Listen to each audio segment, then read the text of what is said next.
active session of this Moscow Urban Forum. Today my name is Alice Prudnikova. I'm heading the Department of Regional Development of the State Center of Modern Art.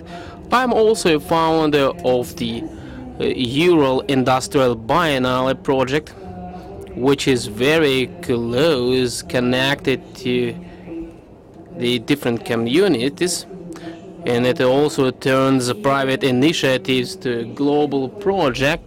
And today I have an order to moderate this discussion, and the topic is really acute for the time being. When we talk about the Burning Man Festival, the first association is it's the middle of nowhere. We don't really know where it is and what it is, but it is very cool there, and we have a feeling that there is somewhere a project and you don't know anything about, but you get straight the feeling that it is very attractive. And when we started thinking about the Russian context and an opportunity to carry out the same event here, so in 2010 we started thinking how to make Russian cities centers of attraction. First of all, I'm talking about the cities, not other cities as than Moscow. I think that's quite an important issue of visibility. How can you create something that you are right now in the middle of a very important event, and you can do with your hands a history? And this is the ambition which is motivating many cultural projects in Russia now. And I also try to remember what was born and created in Russia, what we can consider as really important and mentionable. We're talking about the initiative from the bottom. We have a lot of cities, for example, the Vladivostok, when we have also a very good in the Tsar residence there, or for example festival in Yekaterinburg, or the stage festival or street art festival, which also became an all Russian festival. We also have a theater festival, the net festival. We have really a lot of events which were born from someone's passion. And when I read about the main speaker for this session today, so I really got a feeling that someone had a passion in the beginning, and this passion turned to a public movement which became attractive for many people. I think that is really unbelievable, and this experience is something we would like to get shared, and we would like to use this experience in our situation. I would like to tell you important words about this Steven. He is the regional development manager of the Burning Man Festival, and he is a founder of the global network community. So he is developing the Burning Man Festival network throughout the world, and he is supporting more than 275 organizers of this community in more than 100 countries of the world. It's a really global community, and it is not occasionally why we're talking about Burning Man today, because Russia is joining this community today. So we will have also another session which will consist of two presentations. The first one will be made by Steven Raspa, and the second one by Ekaterina Viniko, who is the regional representative of Burning Man in Russia. So, dear colleagues, we agreed that Steven will be making a presentation first, and I and Yekaterina will step aside, will join you in the audience in order not to take the fame from Steven from the stage.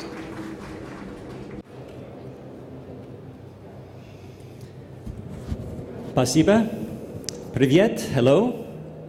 Thank you for welcoming me here to the Moscow Urban Forum.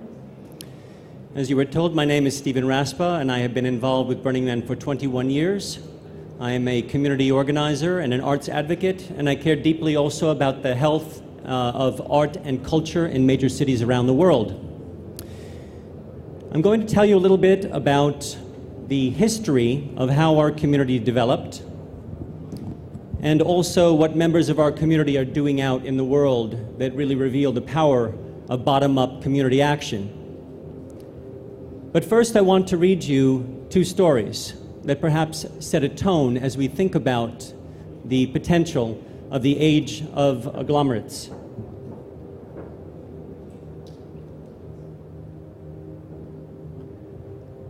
First of all, I'm just curious, how many people have been to Burning Man before? Show of hands. All right. Well, as I say, I will be telling you more about it, and I will look forward to your reactions later when we have time to talk. I'm going to begin reading two stories from this book by Italo Calvino called Invisible Cities. And this is from the section about continuous cities. If on arriving at Trude, I had not read the city's name written in big letters, I would have thought I was landing at the same airport from which I had taken off. The suburbs they drove me through were no different from the others, with the same little greenish and yellowish houses. Following the same signs, we swung around the same flower beds and the same squares. The downtown streets displayed goods, packages, signs that had not changed at all. This was the first time I had come to Trude, but I already knew the hotel where I was staying. I had already heard and spoken my dialogues with the various buyers and sellers of wares. I had ended other days identically. Why come to Trude? And I already wanted to leave. You can resume your flight whenever you like, they said to me, but you will arrive at another Trude, absolutely the same, detail by detail. The world is covered by a sole Trude, which does not begin and does not end. Only the name of the airport changes. This is perhaps a very dark image of what could happen in the age of urban agglomeration. Now I'd like to read to you a story about another city.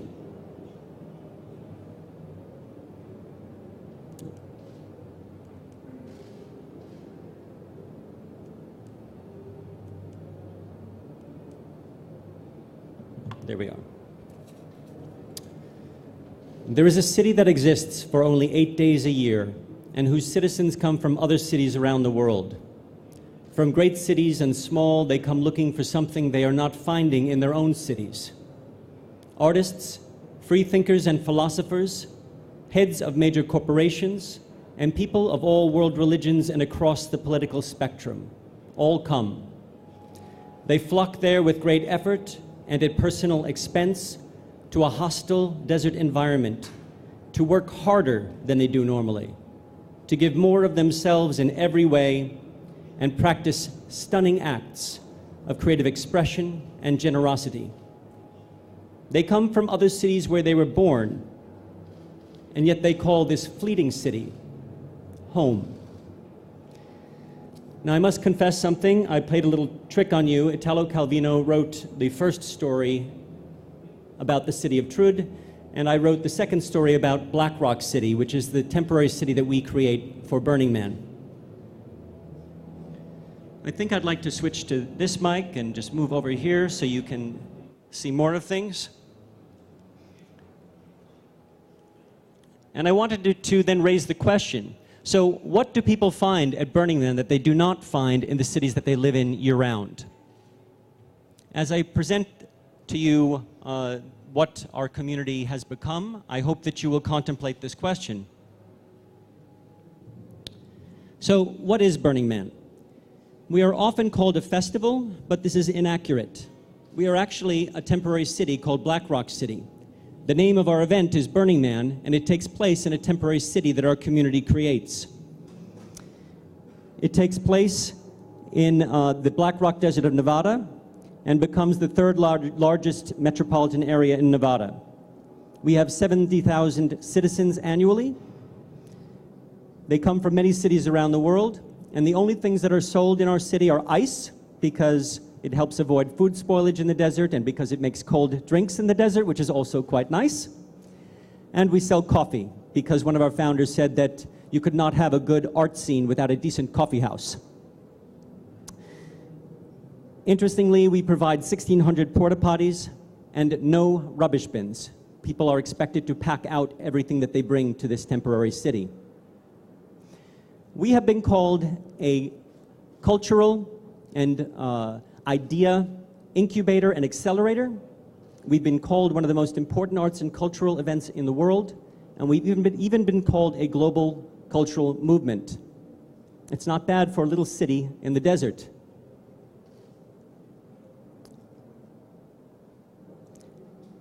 Burning Man began quite modestly as an act of creative expression when two friends, Larry Harvey and Jerry James, decided to build a wooden sculpture about 3 meters tall in a human form. They brought it to Baker Beach in San Francisco, and when they set it on fire, people came from up and down the beach, and a small group of friends turned into many people gathered around a fire. Someone reached out to hold the hand of the burning figure, and it was said that this was the first act of performance art at Burning Man. The event remained at Baker Beach until 1990, when it grew to be 500 people. It was discovered there by the beach authorities, who were surprised to find them there, and they told them that they could no longer hold this event at the beach. So the organizers moved to the most remote location as far away from the confines of society that they could think of. The Black Rock Desert of Nevada, which was a kind of tabula rasa, a blank slate, away from the controls of society that would limit personal freedom. There was no urban plan, there were no speed limits. This being Nevada, you could also have guns. And one of the things that early people did was create a drive-by shooting gallery where they literally shot at their television sets and consumer products. It may tell you a little bit of what we were trying to create an alternative to. There was a feeling of ultimate freedom. Over the next many years, from 1990 to 1996, the event kept doubling in size, and in 1996 it grew to be 8,000 people. At that point, chaos began to get the better part of our little city, and it was no longer serving us to have no rules. There was a driving fatality before the event even began between two members of our staff. There was another serious driving accident and injury that happened during the event. So at that point, we had to create some rules. You could no longer drive faster than 5 miles per hour, and no more guns. And that is when something special happened. We had to begin recreating society according to our values as creative people. Over the next many years, our experiment in temporary community produced a quite extraordinary culture. The things I'm about to speak to you about, these 10 principles, were not written down until 2004, which is quite significant. These principles did not come first. They were not prescriptive. They describe what emerged as the best parts of the culture over the many years of building this temporary city over and over again. So our culture is based on a philosophical approach. These are not rules, they are not commandments. They are meant to get people to think. Some of them are written in opposition with others, and they reflect our values as a community. The first is radical inclusion. We welcome people from opposing political perspectives in every walk of life. Gifting. As an alternative to the consumer society, or the consumption attitude in the world, we wanted to focus on gifting and a generosity of doing and being. All the art and many experiences are gifted. Decommodification. We have no advertisements, we have no sponsors, we have no product sampling. We focus instead on sincere and authentic human interactions. Radical self-reliance. Our citizens must bring everything they need to survive a week in the hostile desert. All food, all water, and shelter.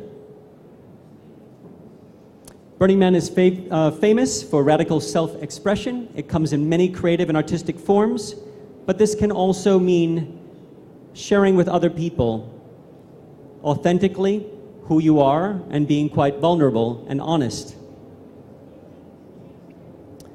Communal effort. I have seen this principle evolve from a few artists working collaboratively on art projects to hundreds of people working across national boundaries. Civic responsibility. Our gatherings are legal, properly permitted, respect local laws. We also have a very strong sense of civic purpose and volunteerism and social benefit.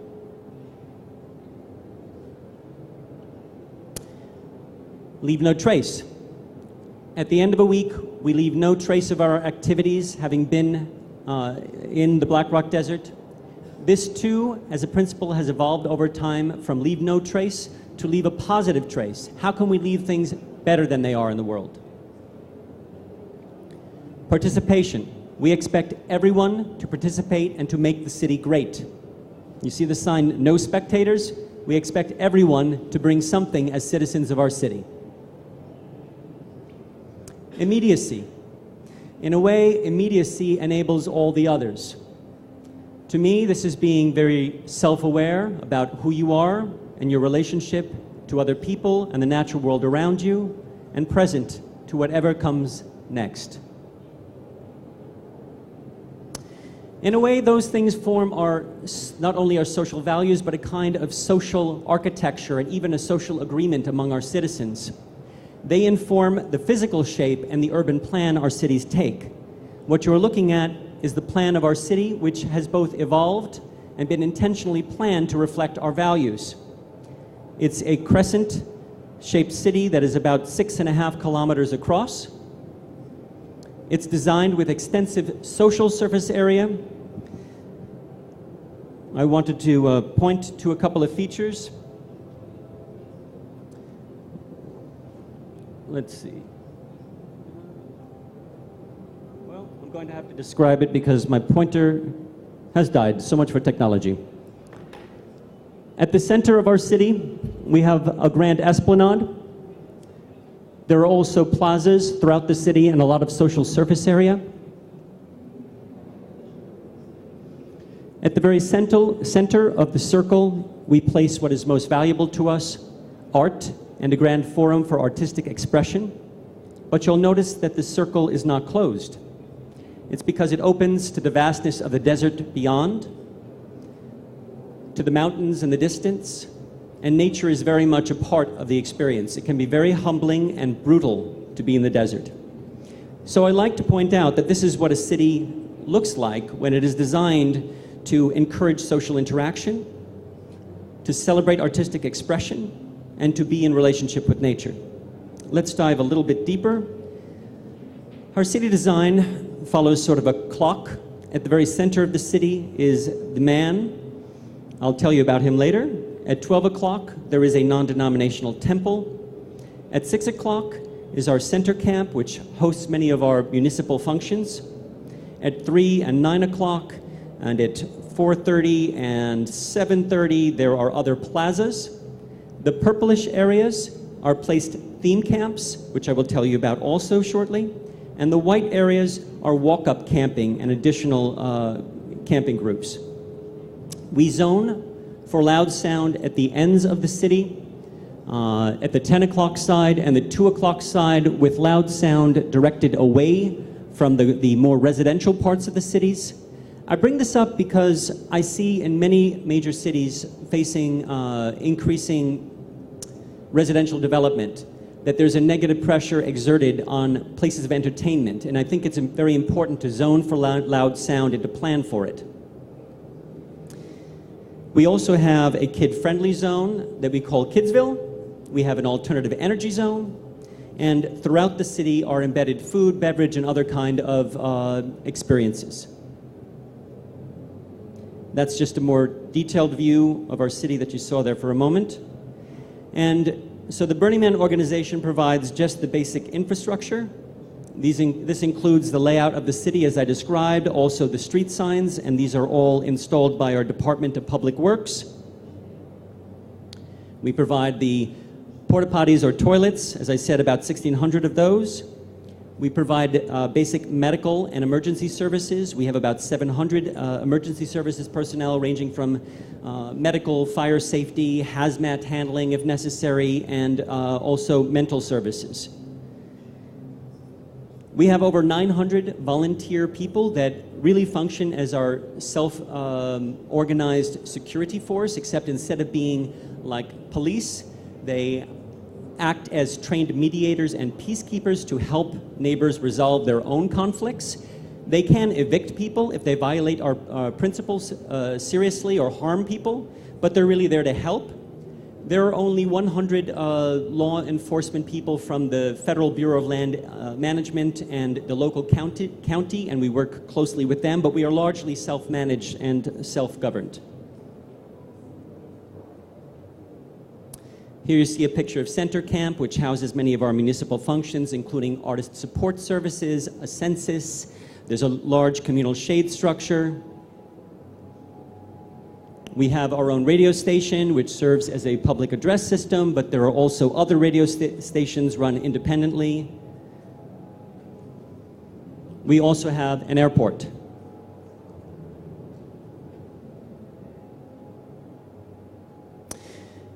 Community formation and engagement happens around creative projects, ranging from art projects and theme camps, mutant vehicles, which I will tell you about, performance, and various other experiences. Here is a picture of the man. Burning Man creates that and places it at the center of the city. At the bottom is a 24-hour social pavilion, which is a wonderful social place to go to at any time. Now here's a picture of one of our temples. This was not part of our original urban plan. It appeared one year as an art project brought by a member of our community, David Best. And it is a non-denominational place where people can remember people that have died over the last year. They write the names of people that they have lost, bring pictures and mementos. It's a very, very powerful and spiritual place to go. There are people from every world religion who pray at this temple. There are people that get married here, that make commitment ceremonies. And there are also atheists who come to this temple and simply believe in the power of art. Theme camps. So we place between 1,000 and 1,200 theme camps a year. These are a kind of fusion between art installation and community center or third space, neighborhood. They also offer something publicly to the citizens of Black Rock City. They include everything from gyms and workshops, movie theaters, dance clubs, bars, restaurants, libraries, museums, tea salons, cafes, boutiques, anything you can imagine. And they are all gifted. The picture you see is of Thunderdome, where if you are having a disagreement with a friend, you can go there and battle it out. I've seen theme camps start locally and then become global. They are a way that people take care of one another. They create the shade, eat meals together. So theme camps are a major way that community is formed in Black Rock City.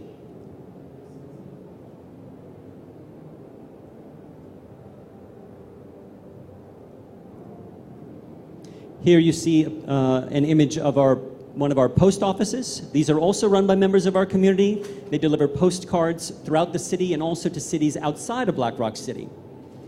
And we do have our own postal code and are recognized by the United States Postal Service. This is an example of one of our nightclubs or sound camps. This is District. They are well known for having a dance party in the hottest part of the day, which I think shows you a little bit about the spirit of our community, that we can turn the most oppressive part of the day into a joyful, expressive opportunity.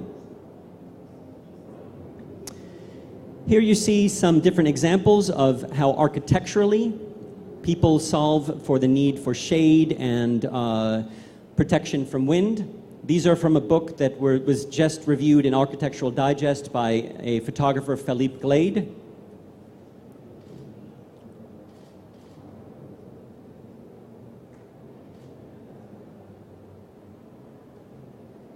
Okay, so now we come to art, and we are kind of a metropolis of art.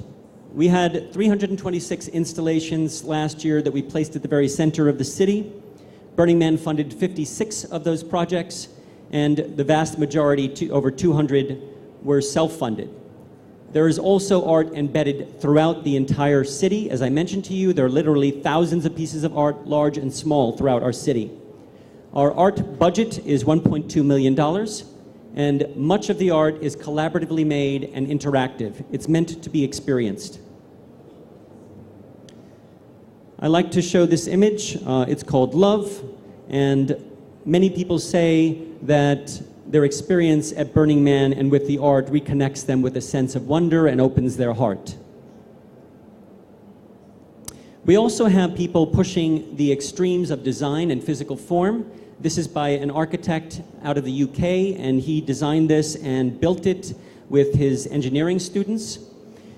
He is trying to develop a new kind of architecture where the architect is also the maker, and he has combined computer programming and 3D printing and written his own code so that more fluid forms can be created. So he's really pushing the limits of design here and architecture. I wanted to show this image because I was very excited in 2013. Some Russians, some artists and engineers from Russia showed up in Black Rock City with this work of art. And it was called Cradle of Mir. And it was based upon the Mir space station, which, as you might know, was a wonderful example of human collaboration and friendship. Over 12 astronauts from 12 different countries visited the Mir space station. And these artists wanted to raise the question, how can we work together across borders in friendship? And they also asked people a question. They said, what could we do as people that everyone in the world would be proud of and be proud to be called a human being? They played music from Russia, classical music, and it was a wonderful place to talk and exchange ideas. You also see classical sculpture on colossal scales. This piece was created by an artist collaborative group or a cooperative called the Flaming Lotus Girls. It involved over 100 people. Many of them were programmers who learned to weld for the first time, and there were welders who learned to program for the first time, and they've really created sort of an informal art school that is about hands-on learning. This is a highly sophisticated piece of sculpture. It involves machine art and is interactive and collaborative. People could operate a hand device that would trigger a flame in the tail that would move along the spinal cord and come out the mouth of the snake, and the head was fully animatronic. A very unique blend, I think, of computer programming, fire art, and machine art.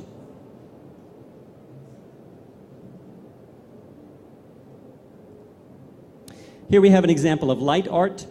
I've seen many new technologies show up in Black Rock City, get prototyped, broken, reinvented, and then end up being applied in major cities around the world. As a brief case study, this is an art piece called The Trojan Horse. It was created out of the Bay Area, but also Reno, so it was worked on in 2 cities. 80 people worked on this project. It cost about $80,000 US to create it. Many of the people learned carpentry skills on it, and here you see 250 volunteers pulling it 1,000 feet where it was burned. Art is a lesson in immediacy in Black Rock City. Some people say, well, why is the art burnt? Because it's really about art as community. It's about art as experience. It's not a product. It's how we express ourselves as people, how our community relates. It verges on the sacred. This piece here that you're looking at is by a group of artists out of Taiwan. and it's called Temple of Mazu. That was also burnt, and it's quite common now for groups of artists from creative scenes in major cities around the world to come to our city and bring collaborative art projects almost as ambassadorial offerings. It's very humbling, and it gives me great faith to know that the work that we are doing is working across national boundaries and meaningful to people. But it also might say something about the challenges that major cities are facing and how perhaps they are not so welcoming to art and human expression.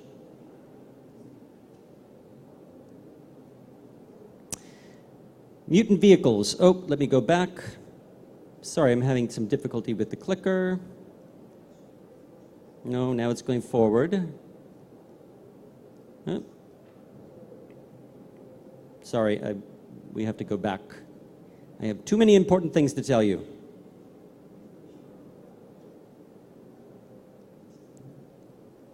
No.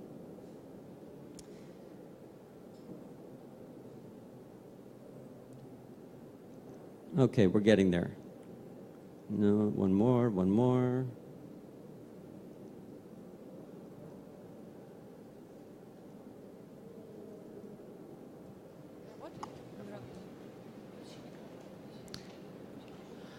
Are you able to yes, operate it? Steven, can you bring it back one? Yes, which slide do you need? Bring me back to the mutant vehicles, please. This is not clicking. This is not clicking. I will just tell you next slide, and we'll work that way. Okay, go back one more. Great. Go back one more. Okay, now next one.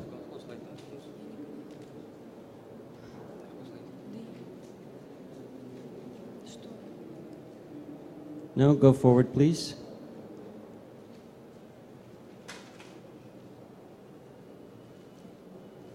Nope, you're going backwards. Go forward, the other way.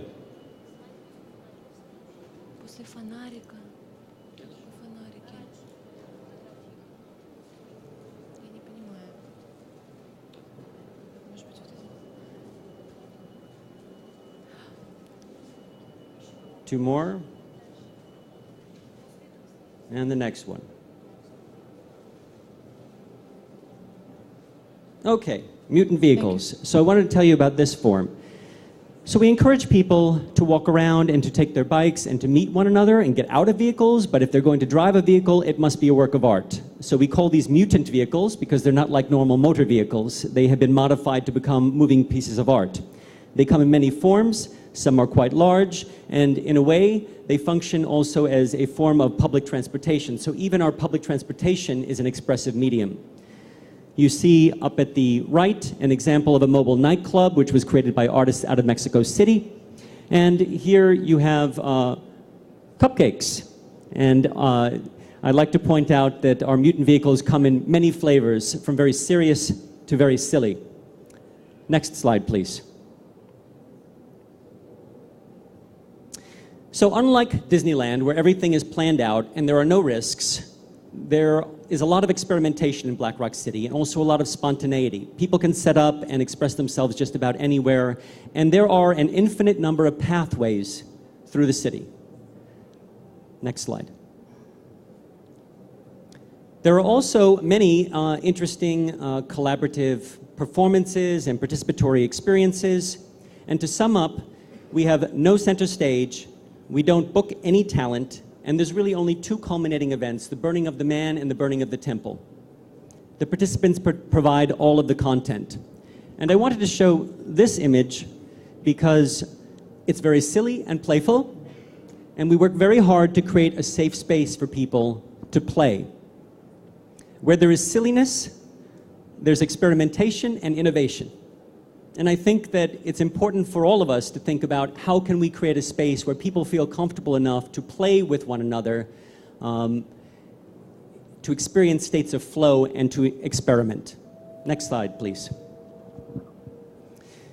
So the experience in Black Rock City tends to have a very transformative effect on people. Some people come back and they... Thank you. Some people come back, they change their jobs, they leave jobs that are not particularly satisfying, they get out of harmful relationships, They make major changes in their life. They decide to finally do something that has been important to them that they didn't make time to do. Significantly, 86% of respondents in our census tell us that this experience of transformation persists and follows them when they leave Burning Man. So our temporary city is in dialogue with permanent cities around the world.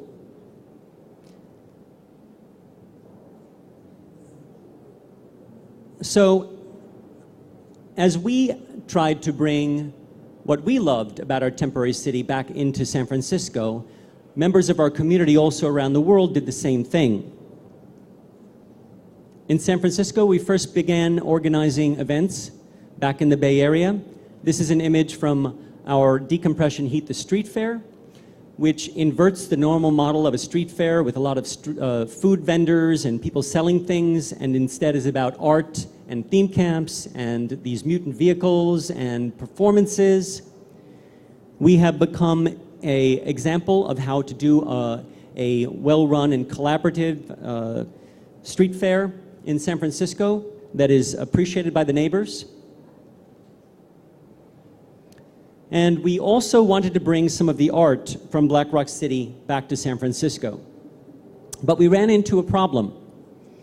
The Arts Commission said, it's too difficult. You can't just put art up in the city. Everybody must agree. It's a very long process. We said, we just want to put up art temporarily and then change it. So we talked to the Port of San Francisco, and they had a location right next to their ferry building. This is a very prominent location in San Francisco near the Bay Bridge. And together with them, we created what we called a temporary art pad. This is nothing more than a reinforced foundation run with electricity to light the art piece or help it operate. And we created this temporary art pad as a place for rotating art that would continue to change. Art pieces are typically up for 1 year to 2 years. And there are now 3 of these throughout San Francisco. The other 2 are cared for and curated by 2 different neighborhood associations. But the net result is more art rotating throughout the city. And I think this offered a low-risk way to try something. But now this is a permanent solution. Here's another example of an art piece at that same location. Okay, now here's another low-risk idea. I love to tell this story. It's an example of how to increase social surface area. In 2005, some burners in our community that have a design group called Rebar hacked a public parking space, and they put a park where a car would normally be parked. We love this idea. We said, how can we help? This is amazing. And we gave them an art grant. So they created a bicycle-powered mobile parklet that is about the size of 2 parking spaces and can go anywhere in the city. We also encouraged them to create a template that could be tried by other cities around the world. So they founded an event called International Parking Day. What happened? There was experimental versions of parklets in major cities around the world, and in San Francisco, 2 things happened. The neighbors saw this and said, well, I want to have a parklet in front of my house because I want to have more green space. Local restaurants and cafes said, well, I want to have a parklet because I want al fresco dining. So the city responded with a permit process, and now there are over 50 of these parklets. Here's an example. Throughout San Francisco. Some of them are temporary art galleries, some of them are green space, some of them are places to have a cup of coffee. There's even one that is a free speech parklet for public debate. And San Francisco has the largest number of these parklets throughout the United States. Another member of our community said, well, if you can create a blank space in the desert and invite people to bring what is important to them, then what would be an urban form? So they approached the owner of this warehouse that is about 14,000 square feet, and he persuaded the landlord, who had not rented this property in many years, to give it to them rent-free for 1 month. So this ended up being a forum for social experimentation, and they threw over 100 events in 30 days there. Some of them included job training, veteran social services, a community garden, and this template, Free Space, has been practiced now in Barcelona, in Detroit, San Francisco twice, Saudi Arabia, the Philippines, Germany.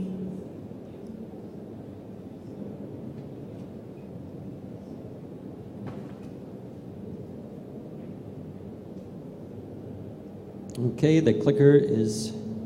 Can you generate the next slide?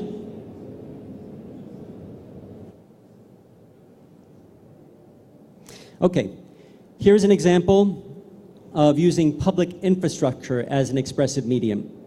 Artist Leo Villarreal started creating light art collaboratively in Black Rock City at Burning Man. So members of our community raised private funding to put a light sculpture up for 2 years. Can you please play the video? I think it's best for you to see this piece and to just hear briefly from the artist. The important thing is that this was meant to come up for 2 years.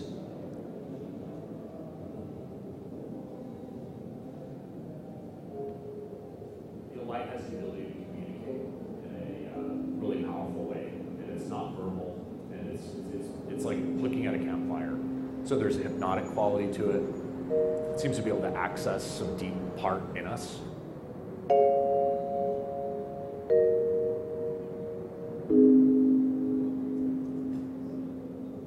The Bay Bridge, which connects Oakland and San Francisco, has long been overshadowed by the iconic Golden Gate Bridge. But for the next 2 years, the nights will belong to the Bay Bridge, thanks to 25,000 computer-controlled LED lights dancing along its suspension cables. The idea is to take the iconic structures of the Bay Area, which are the bridges, and augment them with another layer. And in this case, it's a layer of light. So we're merging technology, art, light in this monumental piece of public art that we've estimated 50 million people are going to see over 2 years. Okay, so that was supposed to be only 2 years, but once this piece of large-scale public art was up, no one could imagine not having it there. The local businesses, the hotels and restaurants experienced an increase in occupancy and sales. People throughout the city could come by at night and just enjoy it, sort of like a digital campfire. And so members of our community raised additional funding to install the bridge permanently. It is now a much-loved part of the experience of coming to San Francisco, and whereas many of you might know the Golden Gate Bridge as the Day Bridge, this is now our glorious Night Bridge. Next slide, please. You can skip that one. Okay, and something else happened. Leo Villarreal was invited by the City of London to do 17 of the bridges on the River Thames. It's very smart of London. Anyone here from London? Good move, London. Next slide. Here's an example of a radical art project that artist David Best did in Derry, Londonderry. This is the same person that created the first temple as an art project and gift in Black Rock City. He went in, I think it was 2015, to a city that had been divided by differences between Protestants and Catholics. It had also been a place of political unrest. This was the place where in 1972, the massacre of Sunday, Bloody Sunday had happened. And he created this temporary temple with 40 apprentices between the ages of 18 and 25, and about 100 volunteers. He involved people from 20 different schools and community centers to create designs for this. 50,000 people visited this temple over the course of 7 days. On it, they wrote the names of their loved ones who had been killed in the conflicts. People from opposing sides spoke with one another. And when it burned, 15,000 people showed up to experience it. And it was a very powerful experience in a city where fire had been used to divide people and to protest violently. In this case, this was a very healing experience. We're very proud to have presented this along with Artichoke Trust in London. Next slide, please. So over many years, our global network evolved. We now have 278 volunteer regional contacts in 40 countries, 80 official regional events ranging from one-day events in urban centers to campouts in rural areas. Many of them have created their own nonprofits and organizations and administer their own grants for civic projects and art projects. Next slide. Our network is growing around the world. Next slide, please. Next slide. Here's a picture of the first regional event in Texas, which will now be celebrating its 20th year. One of the newer ones is in Argentina called Fuego Austral. Africa Burn is the largest one in South Africa. They just celebrated their 11th year and 13,000 citizens. And one of the fastest growing ones is now in Israel called MIDBURN, although they had many smaller gatherings and did grow quite slowly for many years by having gatherings on the beach the same way that Burning Man did. Next slide. There are also other kinds of events that members of our community have created, including beach cleanups. In Corpus Christi, Texas, burners there adopted 7 miles of beach and now handle administration for it. They removed 48,000 pounds of trash from this location over 10 years, and the city renamed the beach Burner Beach to thank them. Next slide. In Taiwan, burners there collected trash and recyclables to help create a community garden in a local school. Next.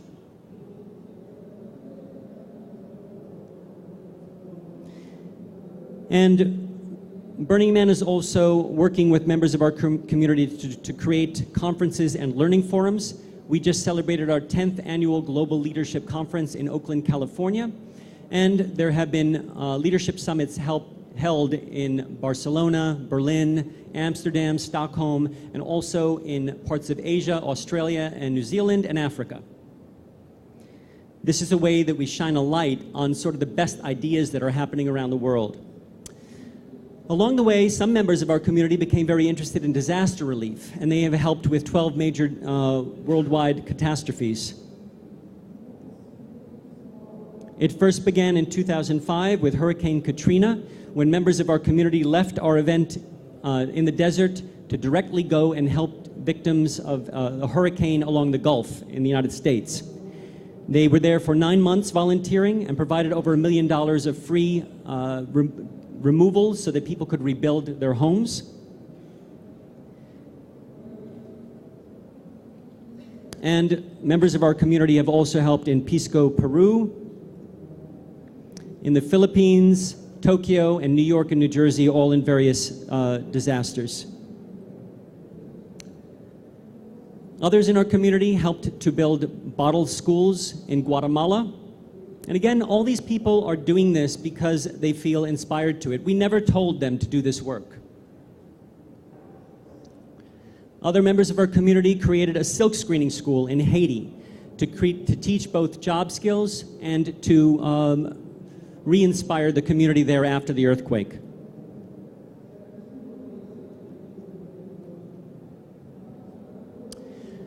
So, as a result of these experiences, Burners Without Borders realized that people who have been displaced by war and by disasters often have the skills but don't have the tools that they need to rebuild their homes and communities.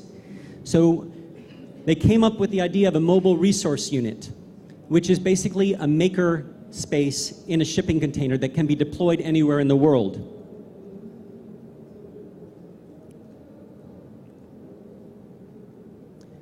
It was first prototyped and tested in Black Rock City, and then it was brought to Kathmandu for their maker fair.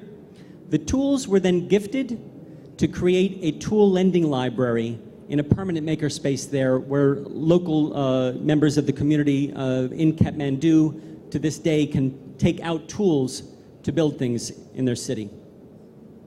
So Burning Man is closely related with the Maker movement, and we enjoy a warm relationship with Maker Faire. Many burners help organize Maker Fairs and share their work at them. We were also invited by the Obama White House to come as invited guests because we were recognized as influencing the maker movement at a time when the United States wants to rebuild its manufacturing base. And a founding member of Burning Man was recently invited to join the Nation of Makers nonprofit in the United States.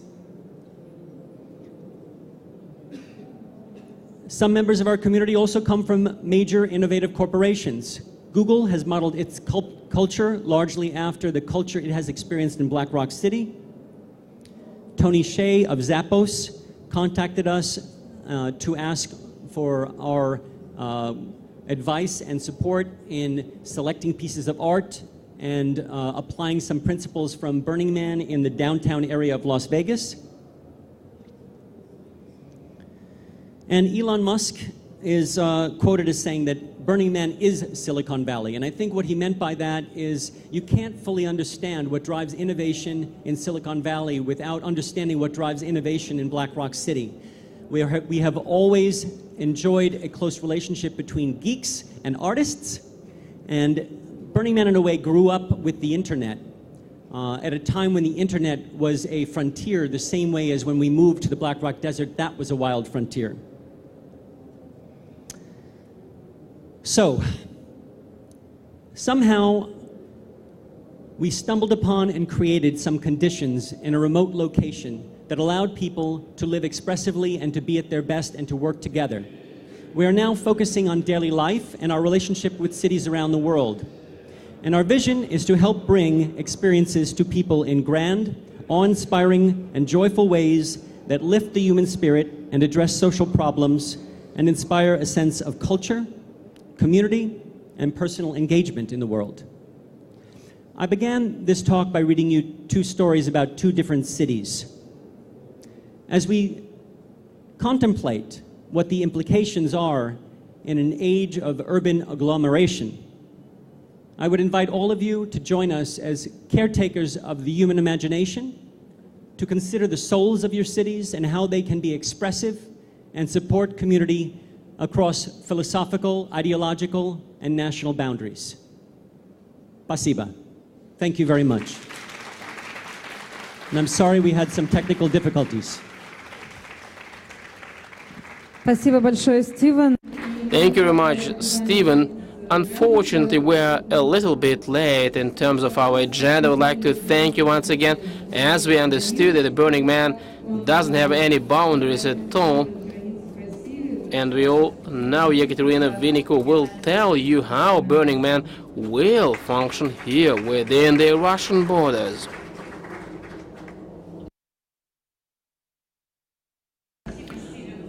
Thank you, Elisa. Thank you, Stephen, for a stunning presentation. Everybody is really inspired by what you said. I will tell you a little bit about the Russian community, how we were born and what are we doing and what our activities are. Because it was also quite spontaneously, because even everything comes up very spontaneously at Burning Man as the Black Rock City. And Stephen told you that the Russians came to Burning Man and constructed this Mir space station. They were all virgins, and they are all called virgins if they go for the first time to Burning Man, and they all construct something there, and it is also financed by a grant. There was another project on the way, and the Russian bot Stimology will be brought this year to Burning Man. So our Russian community is aimed to share their experience. We really would like to share what we saw, what kind of art pieces we can create. We'd like to show them to the world. That's just a little bit from the history, what the Russian burners did. That's the pavilion of Russian library, when we brought 1,500 Russian books, and we were probably entertaining the Americans when we were giving the people Russian books, because everyone at Burning Man has a nickname, and those who haven't had such a nickname ever. We have them to choose these nicknames with Russian books, and many people thanked us for for having our Russian book as a present. And we also wanted to construct this kind of prototype of the Bolshoi theater from Moscow. What we did in Russia, I would like to show you the following things. We tried to organize a regional small burn. We went to Nikola Lenivitsa in order to carry out the fasting festival. We have 4 installations. Their size was not really significant. We really wanted to create an art group to make an artist call, and we really wanted to have everyone who was willing to share the ideas. We really wanted to talk what was important for the community, and then we burned everything and danced around it. What is happening in Russia? It is a very important moment for us because we come together not only for entertainment, and we got it right that our community had much more energy than, and we really not only to collect people who would like to go to Burning Man, we really wanted to implement this leave no trace principle and really carried out in one of the Moscow parks a cleaning Sunday, and we were also carrying out a gifting action there, and all actors story is here. Please shake your hand because we will keep develop this initiative because everybody enjoyed it. Another thing, for those who would like to go to Burning Man, we would organize from March to July a platform to meet each other. That's the Moscow burner bars with meetings where we invite everyone who would like to go to Burning Man, and we would like people to share their ideas, what kind of camps they would like to bring to Burning Man and so on. That's just a platform to meet each other. The next one will be in this Saturday, because in the Multimedia Art Museum. What else you may have heard, or you will certainly hear, that was already 4 times when we carried out the biggest event connected to Burning Man. That's the decompression. That's a very traditional event which takes place after the Burning Man. Some people call it after party, but it is even more. And we have already carried out these events 4 times, and you can see how many people attended them. So we'll have the 5th Moscow decompression event this year again, and we will have more than 5,000 people, artists, performers, young people, and we would like to show you real Burning Man principles.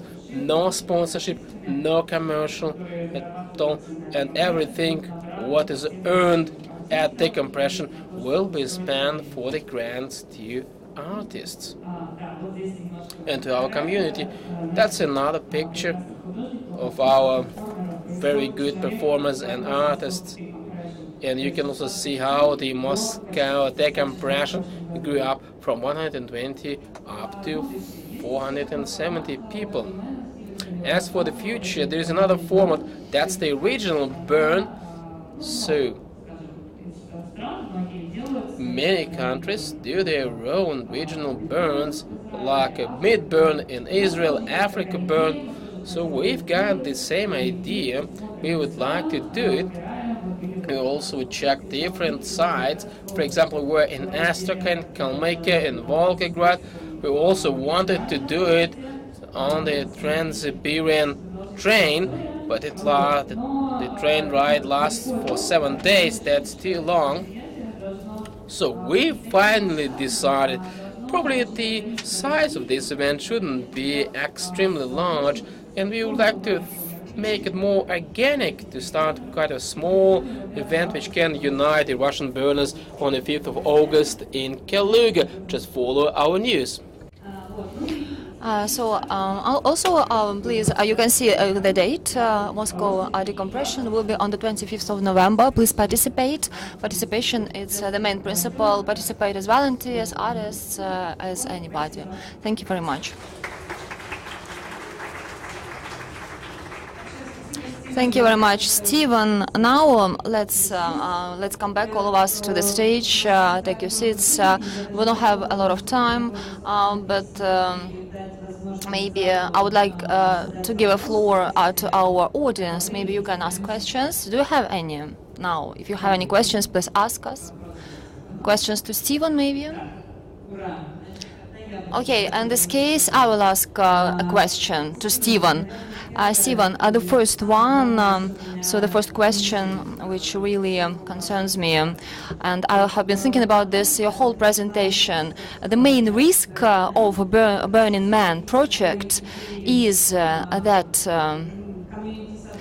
this community event, still there is a question money, the budget. And it can be a commercial blockbuster. How do you think, how do you see this ideal future, a perfect future development of Burning Man, and how do you cooperate with the sponsors who come to you and want to support this project? For our event itself, we have no sponsors, we have no advertisements, we operate entirely from ticket sales, and we expect that that is still going to remain our operating model for our event. We believe that the experience is scalable, that it can grow, but it has to grow at the rate at which the culture can expand. The new people that come every year to Black Rock City have to come with the same principles and participate. I mean, let me tell you a story also. I don't think it's how much money someone has, it's what they do with it. There used to be a man that would come to Burning Man many years ago. He has since died, but he was someone that wore a cowboy hat, and he would camp with all of us. He used to throw a big barbecue, and he would make hamburgers and steaks for everybody. He was very generous, but a regular person. No one knew that he had tens of millions of dollars. It doesn't matter how much money you have. It really matters what your attitude is and how you engage with people authentically. And we do hope that people with resources will come and support art in Black Rock City and also in cities around the world.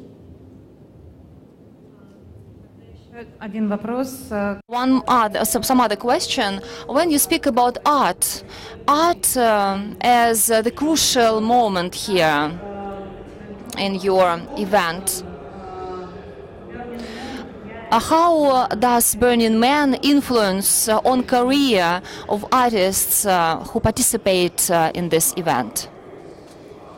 One of the things that we do is provide a community for artists to learn from one another. We have provided learning forums and artist symposium, for example, to teach artists how to crowdfund, how to self-produce art. We have worked with some artists to place their art in the world as well.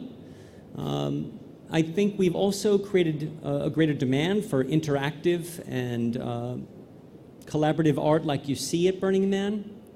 It has become definitely more popular over the many years that I have been involved. And so in that way, I think that we are helping to create support for a category of art that at one time was not taken seriously. Окей. Спасибо. И тогда, наверное... Thank you very much. And another question. As a result of your presentation, so the initiative of the global network of Burning Man, how did it start, this initiative of the global network? Because now it's an impressive figure, but who was the first one who decided to continue this in other cities? The regional network actually began as an act of generosity to Burning Man. One year we did not have the assets that we needed to produce the event, and some burners in Texas through a small fundraiser for Burning Man, and so that we could hold the event again. And one of the people there really understood our values and was so passionate about it and wanted to connect people year-round. So we said, well, will you be sort of an ambassador? And he said, I would love to be.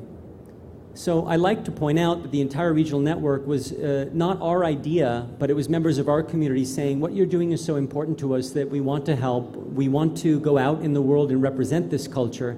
And then they asked us, well, what shall we say? And that's in part why we wrote down the guiding principles in 2004.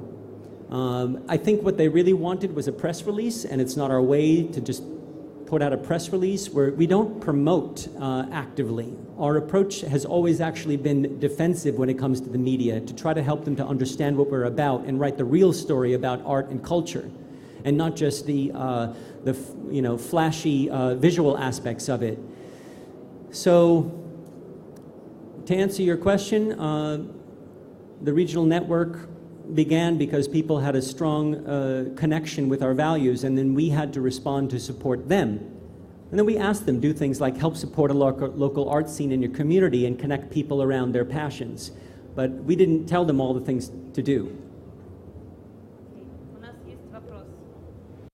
We have a question.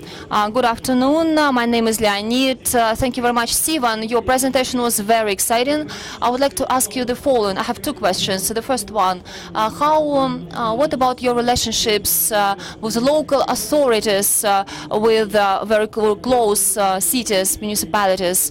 Do they support it, these events? And speaking logistics, 70,000 people coming to the city. So these are many people. How do they fight this? How do they cope with this figure with so many people? So logistics, how do you cope with logistics, and local authorities? How do you cooperate with local authorities? So two questions. So over the years, we have developed very warm relationships with the Bureau of Land Management, Pershing County, and the neighbors. At first, I must confess, I don't think they knew what to do with us. They thought we were a bunch of strange people coming into town. But they have grown to appreciate having us there, and we have worked very successfully with them. It's interesting also, I told you the story about how at first we left San Francisco, and many years later we came back, and members of my team had to build relationships with the mayor's office, the various permitting agencies, and we really feel a part of the city's culture, part of a dialogue about how to keep San Francisco a cultural center. So I think these relationships helped us to grow up in a way to a larger sense of purpose in the world. The scale of the city at 70,000, it is like running a small city. Members of our community bring all of the content. They build their many structures, and we just seek to provide enough order that they can experience freedom safely within that. So we have a very decentralized and deregulated approach to our city, and that has actually inspired the innovation and why I think that we have become so interesting to so many other cities. Спасибо. Вот здесь еще вопрос. Thank you very much. Another question, please, colleagues, take the mic.